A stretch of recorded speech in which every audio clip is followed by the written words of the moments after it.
Hi, what's up? I am back and I am filming a true story animation video. You know, I know you guys love it when I do this one, especially this one. This one's about OnlyFans. And before you ask me to start one, no, I haven't run out of money yet. Yeah, so basically, OnlyFans horror stories. At the time, I was 21 years old and totally broke. I worked for a consultancy firm. There wasn't a big player there or anything. In fact, I was pretty much at the bottom of the company totem pole. First up, I'm pretty sure that was a man voicing this, not trying to assume anyone's gender or anything, but I'm gonna say that this is not a man, just, you know, like kind of the obvious. I earned enough money to get by, but always had dreams of traveling to another country and studying abroad. If I was ever gonna make that dream a reality, I needed another source of income. It was around that time that OnlyFans started. Oh gosh. For the two people listening who don't know what that is, OnlyFans is a website where people, mostly women, share pictures and videos with paying subscribers. This is usually, mature content. That's a nice way to put it, I guess. I feel sorry for, like, the 3 people left on OnlyFans that aren't posting special content, if you know what I mean, and are posting, like, just them, like, painting or something. They must have such a terrible reputation now. Someone's like, oh, what do you do? And you're like, oh, I do OnlyFans. And then they just assume that you do, but really you're just, like, painting. It's pretty controversial, with some people being all for the platform, and others saying it's sleazy and gross. I mean, you do you. I'd heard a few stories about women making fat stacks from the comfort of their own homes. And even though I'm no Belle Delphine, I figured, yeah, what the hell, maybe I can earn a few extra bucks too. Can I say this? I don't know if I can say this. I love Belle Delphine. We talked for a little bit and she's so nice. Utmost respect for Belle Delphine. But I also hope that you guys watching this don't know who she is, because I feel like my demographic is like somewhat youngish and you shouldn't be on that corner of the internet. Anyway. I made an account and recorded a little intro message for any prospective followers. Then I took my first raunchy pictures and uploaded them. I'd casted out my net. Now I just had to wait for a few fish to come swimming by. After a few weeks, I'd attracted a few followers, all of whom were subscribed for $10 a month. Wow. Some of them even gave me tips, or paid me extra for exclusive content. I made a promise to myself that whatever money I earned through the site would go directly into my travel fund, and as soon as I had enough money to go globetrotting, I'd stop using the platform altogether. But then she became a millionaire. In the meantime, I had a lot of work to do at my real job. One afternoon, I was at a business conference, networking alongside my coworkers. Oh no. Where I live, business cards are still a formality, even for low-level grunts like me. And I handed out dozens to prospective clients who seemed interested in working with our company. Honestly, I met so many new people that day, all of them in similar suits and with similar haircuts, that all of their faces and names seemed to blur together in my memory. They don't have faces. I returned home, exhausted from the socializing. That evening before bed, I logged into my OnlyFans account to check how things were going. Oh, great, I had a new subscriber. This new guy, who went by the unassuming username John Smith, sent me a direct message as soon as he saw I was active. $10 a month? Netflix doesn't even charge that. It's worth it. You won't be disappointed. Well, you know what, buddy? Netflix isn't the same as breasticles. I'm gonna say that one of them is probably a little more hard to come by. So far, I like what I'm seeing. You're very beautiful. Oh, thank you so much. He sent me a few more friendly messages, asking me pretty innocent questions, like if I had a dog. I didn't. If I was dating anyone. I wasn't. And if I lived with my parents. I lived with a roommate who was away that week. Are you lived with your parents? You really are very beautiful, he messaged me. Wait, hold on. She's an idiot. So a stranger message... Okay, guys. Quick little stranger danger lesson. Because some people clearly did not get taught this. If a stranger on the internet messages you and asks if you're alone, don't say yes. Stranger danger, guys. Seriously. Did she ever have to go through that one lesson in school where they showed you the horrific videos of people getting abducted? Thank you. I bet you get down more often than a blow-up doll. Oh, no. Oh. Can I make a request? Like a picture request? It depends what it is, and what you tip me. If I give you $5 right now, would you take a picture of yourself pouting into the camera? Well, it had been a long day, but even though I was tired, I wanted the money, so I quickly dolled myself up and took the picture for the guy. I sent the picture, which he could unlock for $5. He unlocked it and seemed pleased with what I'd sent.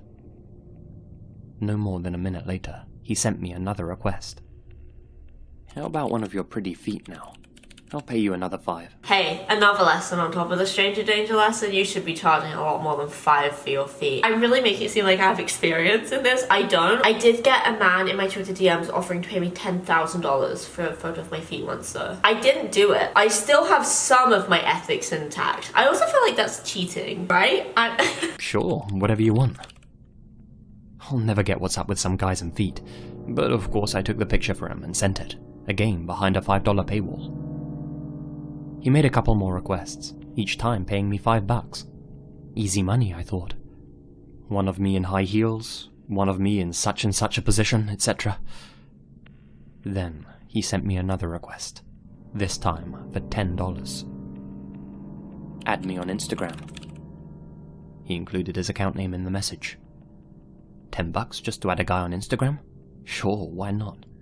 I hadn't updated my Insta for over a year, and only had a couple of posts on there anyway. I took his $10 and added him. Strange, there weren't any posts on his account, but the circle around his blank profile picture was highlighted, meaning he had recently added to his Instagram story. I see where this is going. Out of curiosity, I clicked on it to see what he had posted. It was a video of my house, posted 2 hours ago, taken from the woods just outside. The next story played, uploaded 5 minutes ago. It was another video of my house, this time much closer, taken from the other side of the street. That's why you use a VPN. This video is sponsored by NordVPN. I'm just kidding, it's not. But that would be nice. Anyone from them is watching me. The video zoomed in on my bedroom window, the only room where the light was on.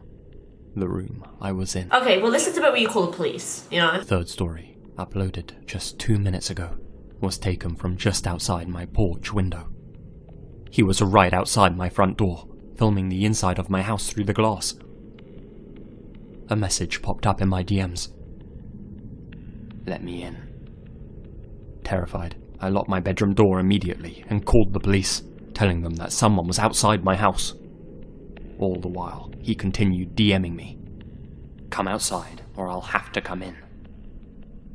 The door handle downstairs started rattling as I cowered in fear upstairs, waiting hopelessly for help to arrive, screaming out of my bedroom window for help. This wasn't the best neighborhood, let's put it Don't open the window! Like that, and my neighbors either couldn't hear me, or didn't want to help. The guy's rattling on the door handle turned into banging, then slamming.